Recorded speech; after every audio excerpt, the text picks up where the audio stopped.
नमस्कार, स्वागत है आपका एनडीटीवी राजस्थान देख रहे हैं आप। हाई कोर्ट ने सब इंस्पेक्टर भर्ती परीक्षा 2021 पर मात्र 39 दिन में सुनवाई कर फैसला सुना दिया। गुरुवार को फैसला आने के बाद से अब तक 50 घंटे गुजर चुके हैं, लेकिन सरकार के जिम्मेदार अधिकारी मंथन की प्रक्रिया शुरू करने से आगे ही नहीं बढ़ रहे। कछुए की चाल से सरकार काम आगे बढ़ा रही है और इस बीच राजनीति ने इसे एक नया अखाड़ा बना दिया। हर रोज राजनीति का शोर बढ़ रहा है, मगर असली मुद्दे पीछे छूट रहे हैं। हमारी एक स्पेशल रिपोर्ट इस विषय को लेकर देखिए।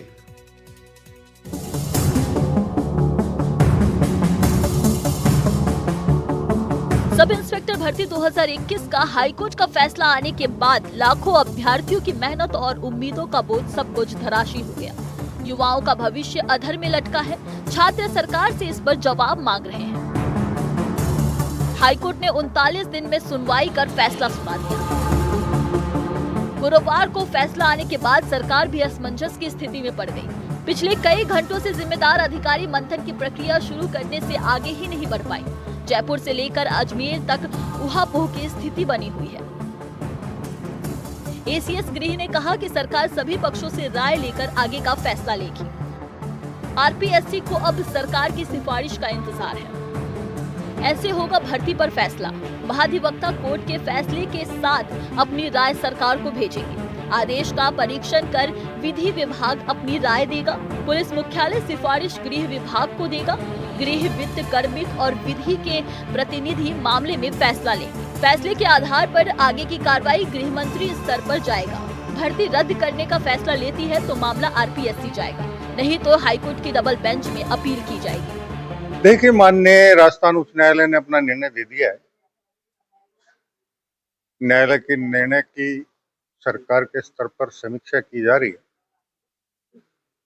और समीक्षा के बाद जो आवश्यक होगा वो कदम राज्य सरकार उठाएगी। सरकार भी इस मामले में फूंक फूंक कर कदम बढ़ा रही है।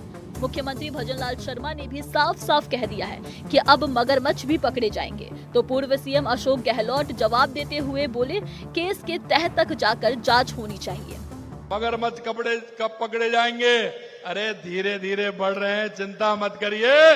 मुख्यमंत्री के पीओ सर तक पहुंच गए, अभी चाल चल रही है। आपके मन की बात होगी, निश्चित रूप से होगी, आप चिंता मत करिए। दोहरा चरित्र है मुख्यमंत्री जी का खुद का और प्रदेश की सरकार का। कोई फैसला ले नहीं पाई। हाईकोर्ट का भी आप फैसला ले लीजिए, तो फैसला ले नहीं रहे थे।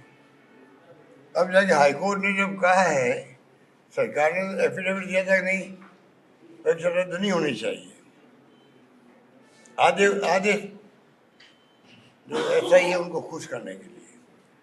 अब जब फैसला आ गया तो आप स्वागत कर रहे हो, मुख्यमंत्री स्वागत कर रहे हैं।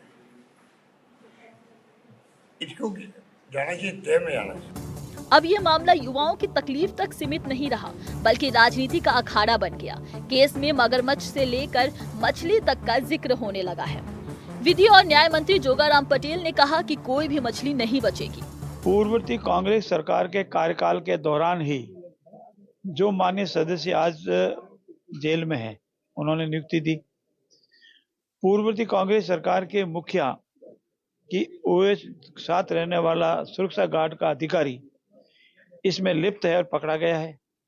तो ऐसी स्थिति में लगता है कि इसमें कहीं न कहीं बड़े लोगों का इन्वॉल्वमेंट भी है, और अगर बड़े लोगों का इन्वॉल्व है तो उनको भी जांच के उपरांत पारदर्शिता से, न्याय संगत तरीके से जांच करने के उपरांत अगर वो भी दोषी पाए जाएंगे तो सब पकड़े जाएंगे। परीक्षा रद्द होने के बाद जो हालात बने हैं, उनमें युवाओं की तकलीफ से ज्यादा क्रेडिट की लड़ाई ज्यादा गूंजने लगी। किरोड़ी लाल और बेनीवाल में लड़ाई तू तड़ाक तक पहुंच गई। मीणा ने एसआई के बाद आरएएस भर्ती में फर्जीवाड़े का मुद्दा उठा दिया। मामला तुल पकड़ने के बाद दोनों नेताओं ने माफी मांग ली। बयान से माननीय हनुमान बेनीवाल किसी बात से आहत हुए तो मैं मीडिया के सामने उनसे माफी चाहता हूं, लेकिन मेरे खिलाफ कोई बयान दे तो पुख्ता प्रमाण के साथ दे तो मैं उसका जवाब दे दूंगा। मेरे बड़े भाई की माफी का सवाल नहीं। परीक्षा रद्द होने का दर्द केवल छात्रों का है, लेकिन सियासत में ये सिर्फ एक मुद्दा बनकर रह गया है। सवाल उठ रहे हैं कि फैसले के बाद क्या सरकार कछुए जैसी चाल से बढ़ती रहेगी या फिर कोई ठोस कदम उठाकर इस राजनीति शोर को खत्म करेगी। Bureau report, NDTV Rajasthan.